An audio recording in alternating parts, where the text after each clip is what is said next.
पैसे हक्काचे पैसे मंडळाचे पैसे मंडळाचे पैसे हक्काचे पैसे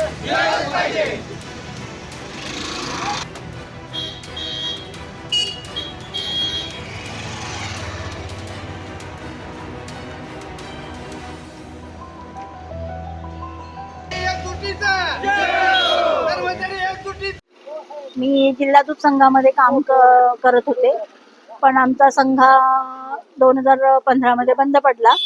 मग त्यावेळी आमची जी प्रॉव्हिडंट फंडाकडे रक्कम भरायची राहिली होती, त्याच्यासाठी भरपूर कार्यवाही संघावर केली होती या ऑफिसने.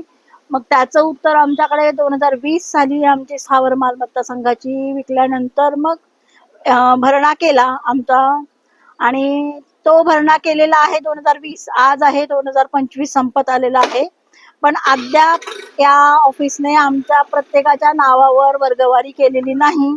आणि यांच्या ह्या एवढ्या एका छोट्या कामामुळं आमच्या लोकांची म्हणजे तेवढी थोडी रक्कम सुद्धा आम्हाला ते त्याला काडीचा आधार असतो ना, तसा आहे. आणि ती रक्कम यांनी अडवून ठेवल्यामुळे आमचे खूप नुकसान झालेले आहे. आता आम्ही 4 लेडीज होतो, पण आता त्यातल्या 2 लेडीज तर गेलेल्या आहेत, डेथ झालेली आहे त्यांची. आता म्हणजे असं बरेच कर्मचारी आमचे आता हळूहळू चाललेत. आणि मग हे कधी देणार आहेत? सगळे वर गेल्यावर देणार आहेत का, की त्यांची अशीच म्हणजे गंगाजळी साठवून ठेवणार आहेत? हा आयुक्तांना मला प्रश्न विचारायचा आहे. आणि आजच्या आज आमचं त्यांनी जर हे काम नाही केलं तर मग आम्हाला पुढचं काहीतरी वेगळं धोरण करावं लागेल. हरिदास मनोहर लोमटे, राहणार धाराशिव, तुळजाभवानी जिल्हा दूध सहकारी दूध उत्पादक प्रक्रिया संघ धाराशिव संघाचा माझी एमडी आहे. आमचा जिल्हा दूध संघ सन 2015 मध्ये बंद पडलेला आहे आणि तो अवसानात शासनाने घेतलेला आहे. त्यावेळेस आमच्या कर्मचाऱ्याची जवळपास 55 महिन्याची PF ची रक्कम थकीत होती.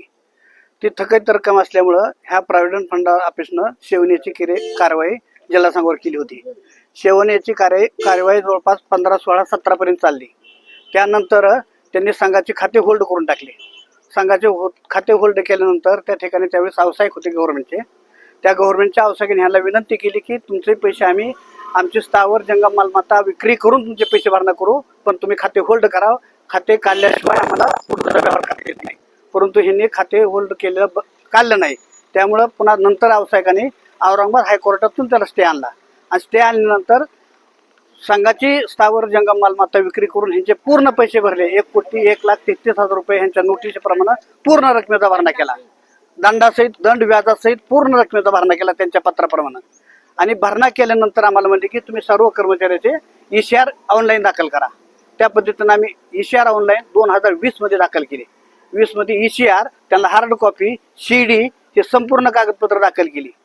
त्या दिवसापासून आम्ही आजपर्यंत सर्व कर्मचारी त्यांच्या मागे आहेत की आमचे पैसे आमच्या नावावर वर्ग करा. किती कर्मचाऱ्यांचे पैसे थकीत आहेत? 109 कर्मचाऱ्याचे आहेत. किती रुपये? 1,03,33,000. किती वर्षापासून? 2020 पासून अद्याप यांनी आमच्या कर्मचाऱ्यांना वर्ग केलं नाही. इथं आलं की वर्ग करतो म्हणून सांगतात फक्त. आम्ही वर्ग करतो, आमचं तुमचं काम युद्ध पातळीवर चालू आहे. एवढंच नाही, ह्यांनी महिन्याला पेन्शन अदालत घेतात. महिन्याला पेन्शन उसवातला पेन्शन आधारित त्या आधारित म्हणजे तुमचं काम चालूच आहे.